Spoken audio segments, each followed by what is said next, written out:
Assalamualaikum warahmatullahi wabarakatuh. Perkenalkan, nama saya Tri Rika Sapitri.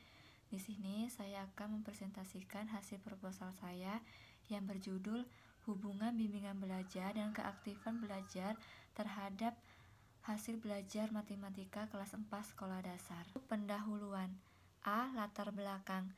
Pendidikan penting diberikan kepada seluruh anak untuk mengembangkan daya pemahaman dan pola pikir kritisnya. Pendidikan dapat menjadi penentu terciptanya generasi penerus bangsa yang berkualitas. Berdasarkan Undang-Undang Nomor 20 Tahun 2003 tentang Sistem Pendidikan Nasional, pada pasal 3 menyebutkan bahwa pendidikan nasional berfungsi untuk mengembangkan kemampuan, bentuk serta peradaban bangsa yang martabat. Dalam rangka kecerdasan kehidupan bangsa, pendidikan nasional bertujuan untuk mengembangkan potensi peserta didik agar menjadi manusia yang beriman dan bertakwa kepada Tuhan Yang Maha Esa, berakhlak mulia, sehat, berilmu, cakap, kreatif, mandiri, menjadi warga negara yang demokratis, serta bertanggung jawab. Bimbingan belajar dapat diartikan bahwa suatu proses pemberian bantuan yang dilakukan oleh orang yang ahli di luar sekolah kepada seseorang atau beberapa individu, baik anak-anak remaja maupun orang dewasa yang mengalami kesulitan guna meningkatkan kemampuan dirinya dan mandiri, yang membawa perubahan secara permanen yang berdasarkan hasil dari pengalaman. Selanjutnya, keaktifan belajar merupakan unsur daya penting bagi keberhasilan proses pembelajaran. Aktivitas belajar berupa kegiatan bersifat fisik maupun mental, yaitu berbuat dan berpikir sebagai suatu rangkaian yang tidak dapat dipisahkan. Sedangkan hasil belajar merupakan prestasi belajar siswa secara keseluruhan yang menjadi indikator kompetensi perubahan perilaku yang bersangkutan. Dari hasil penelitian yang sudah dikaji menunjukkan bahwa terhadap hubungan bimbingan belajar dan keaktifan belajar terhadap hasil belajar, siswa mengikuti bimbingan belajar dan cenderung lebih aktif pembelajaran sehingga hasil belajar akan meningkat. Peningkatan hasil belajar yang tinggi berkaitan erat dengan hubungan bimbingan belajar yang dilakukan secara rutin dalam upaya untuk mengembangkan kemampuan akademik yang akan mempengaruhi keaktifan siswa dalam proses pembelajaran, sehingga terhadap positif terhadap hasil belajar yang tinggi. Selanjutnya, B. Identifikasi masalah. Jadi, dari latar belakang di atas dapat disimpulkan identifikasi masalahnya adalah sebagai berikut. Hasil observasi di SD Negeri 160 Pekanbaru ditemukan hasil belajar siswa masih banyak belum mencapai KKM adalah nilai matematika. Selanjutnya, C. Rumusan masalah. Ini terbagi menjadi 3. Yang pertama, adakah hubungan antara bimbingan belajar dengan hasil belajar matematika? Yang kedua, adakah hubungan antara keaktifan belajar dengan hasil belajar matematika? Dan yang ketiga, adakah hubungan antara bimbingan belajar dan keaktifan belajar dengan hasil belajar matematika? Selanjutnya, D. Tujuan penelitian. Berdasarkan rumusan masalah yang telah dikemukakan, maka tujuan yang ingin dicapai dalam penelitian ini sebagai berikut. 1. Untuk mengetahui adanya hubungan antara kegiatan bimbingan belajar dengan hasil belajar matematika. Yang kedua, untuk mengetahui adanya hubungan antara keaktifan belajar dengan hasil belajar matematika. Dan yang ketiga, untuk mengetahui adanya hubungan antara bimbingan belajar dan keaktifan hasil belajar matematika. E. Manfaat penelitian. Hasil penelitian ini diharapkan dapat memberikan kontribusi pada pendidikan yang ada di sekolah dasar. Manfaat dari penelitian ini antara lain: 1. Manfaat teoritis. A. Penelitian ini memberikan tambahan ilmu pengetahuan tentang bimbingan belajar dan keaktifan belajar siswa. B. Penelitian ini dapat menjadi literatur dalam pelaksanaan penelitian yang relevan di masa yang akan datang. 2. Manfaat praktis. A. Bagi peneliti, Penelitian ini memberikan wawasan tentang bimbingan belajar dan keaktifan belajar siswa dapat mempengaruhi hasil belajar matematika siswa. B. Bagi pendidik. 1. Penelitian ini dapat dijadikan pedoman bagi pendidik ketika kegiatan memberikan pembelajaran matematika untuk menumbuhkan keaktifan belajar dalam diri siswa. Yang kedua, hasil penelitian ini dapat digunakan untuk mengatur siswa agar terstruktur. Yang ketiga, penelitian ini dapat dijadikan pedoman bagi pendidik agar ketika mengajar memberikan siswa dalam pembelajaran agar bisa aktif dan mencapai hasil belajar matematika yang optimal. C. Bagi siswa, sebagai masukan atau lebih mampu meningkatkan belajarnya dan ikut aktif dalam pembelajaran. D. Bagi kepala sekolah, dapat memberikan informasi dalam meningkatkan mutu pendidikan berkaitan dengan bimbingan belajar dan keaktifan belajar siswa. 2. Kajian pustaka. A. Tinjauan pustaka. 1. Hasil belajar siswa. A. Pengertian belajar. Belajar adalah kegiatan full contact pada pendapat Bobby dalam YASA 2014, artinya bahwa kegiatan belajar melibatkan semua aspek kepribadian manusia seperti pikiran, perasaan, sikap, keyakinan, dan persepsi masa yang akan datang. Kemudian belajar menurut Rifai dan Ani adalah proses penting bagi perubahan perilaku setiap orang, dan belajar mencakup segala sesuatu yang dipikirkan dan dikerjakan oleh seseorang. Sedangkan defini dalam YASA 2014 mengatakan bahwa belajar merujuk pada keterampilan dan kompetensi siswa untuk mengumpulkan informasi dan gagasan-gagasan baru, mengorganisasikan, mengingat secara logis, kemampuan menyampaikan kembali dan menerapkan informasi dan gagasan-gagasan baru yang dipelajari.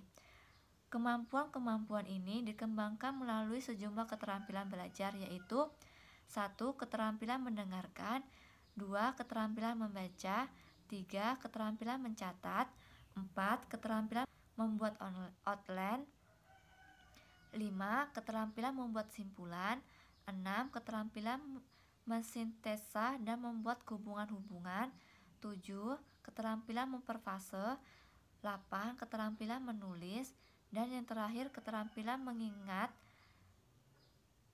dan keterampilan menyampaikan kembali dan keterampilan menulis laporan. B. Mengatasi masalah dalam belajar. Mengatasi masalah-masalah keutuhan secara pribadi dan perubahan profesi sebagai guru merupakan pekerjaan sepanjang hayat. Adapun tugas pengolahan pembelajaran siswa tersebut meliputi hal-hal berikut. Yang pertama, membangun hubungan baik dengan siswa. Yang kedua, menggairahkan minat, perhatian, dan memperkuat motivasi belajar. Yang ketiga, mengorganisasikan belajar. Yang keempat, melaksanakan pendekatan pembelajaran secara tepat. Yang kelima, mengevaluasi hasil belajar secara jujur dan objektif, serta melaporkan hasil belajar siswa kepada orang tua siswa. 2. Bimbingan belajar.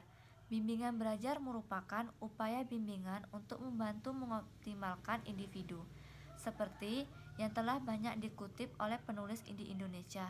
Bimbingan adalah bantuan yang diberikan oleh seseorang, baik pria maupun wanita, yang telah terlatih dengan baik dan memiliki kepribadian dan pendidikan yang memadai kepada seseorang dari semua usia untuk membantunya mengatur kegiatan keputusan sendiri. 3. Keaktifan belajar.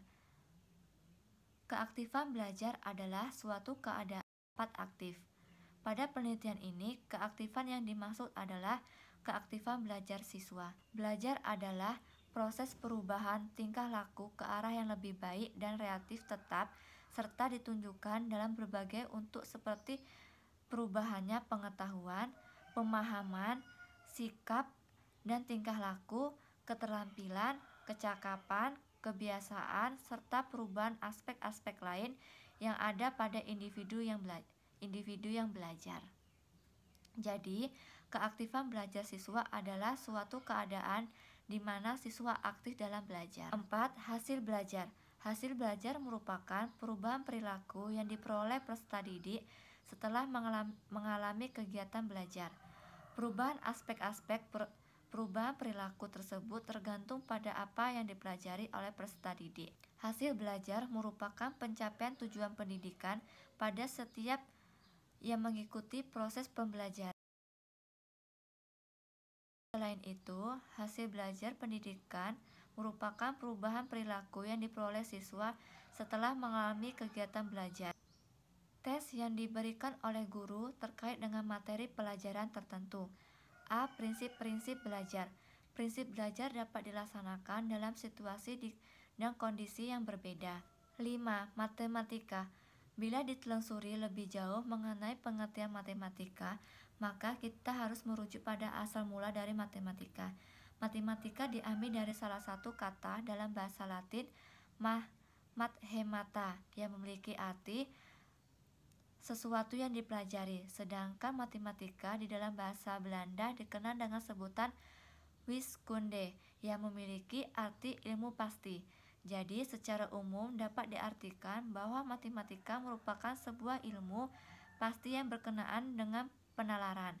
Matematika merupakan salah satu ilmu yang mendasari kehidupan manusia. Dari awal ditemukan, matematika terus berkembang secara dinamis seiring dengan perubahan zaman. Perkembangan yang tidak pernah berhenti karena matematika itu sebagai langkah awal memahami pelajaran matematika. Penting bagi kita untuk mengetahui lebih dahulu apa sebenarnya pengertian matematika. Berdasarkan kepada pendapat para ahli, pengertian tersebut dapat menjadi dasar bagi kita untuk mempelajari lebih jauh lagi. Selanjutnya, B. Hasil penelitian yang relevan. Semisi 2014 dengan judul Peran Guru Kelas dalam Menangani Kesulitan Belajar Siswa Sekolah Dasar melalui Layanan Bimbingan Belajar. Perkembangan kemampuan siswa secara optimal untuk berkreasi, mandiri, bertanggung jawab, dan memecahkan masalah merupakan tanggung jawab yang besar dan kegiatan pendidikan. Oleh karena itu, pemahaman potensi pribadi sangat penting untuk perkembangan siswa sebagai manusia yang utuh. Di samping itu, dalam perkembangannya, siswa seringkali menghadapi masalah yang tidak mampu dipecahkan sendiri, sehingga mengganggu keberhasilan belajarnya. Endah Maharani 2013 dengan judul Pengaruh Kedisiplinan dengan Keaktifan Siswa Terhadap Prestasi Belajar. Kesimpulannya, yang dapat diambil bahwa disiplin dan keaktifan siswa berpengaruh positif dan signifikan terhadap hasil belajar ekonomi baik secara parsial maupun bersama-sama. Selanjutnya, metodologi penelitian, tempat dan waktu penelitian. Penelitian ini dilaksanakan selama 1 minggu yang berlokasi di SD Negeri 160 Pekanbaru. Subjek penelitian dan objek penelitian. 1. Subjek.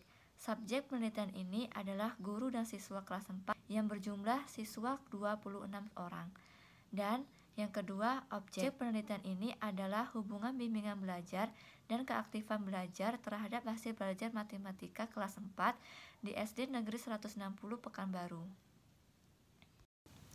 Selanjutnya, prosedur penelitian. Penelitian ini menggunakan penelitian tindakan kelas. Penelitian ini menggunakan 2 siklus dengan 4 tahap di setiap siklusnya yaitu perencanaan, tindakan, pengamatan, dan refleksi. Selanjutnya, instrumen penelitian. Instrumen yang dipakai adalah soal tes belajar, lembar angket peserta didik, lembar aktivitas guru, dan dokumentasi. Selanjutnya, teknik pengumpulan data. Ini terbagi menjadi 3. Yang pertama, dokumentasi, observasi, dan studi pustaka. Selanjutnya, analisis data.